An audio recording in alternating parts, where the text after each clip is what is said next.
Hey guys, once again welcome back to my channel. So this is another gift idea for Mother's Day. So how to make it we will discuss in this video. So to make it, first you have to take color paper, whatever color paper you have, you want to make with that you can make, okay?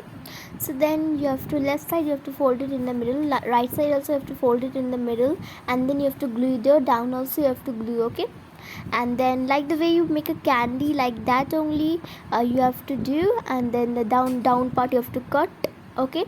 Same way up part also you have to cut, and then front you can decorate whatever you want, whatever you like, okay? And then you can make lots of chips.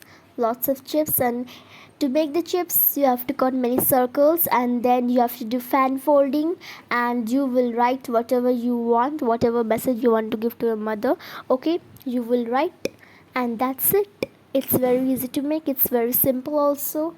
You can make it and gift it to your mom will surely love it. So this was today's video. I hope you all guys enjoy today's video. Don't forget to like, share and subscribe. See you all guys, take care and goodbye.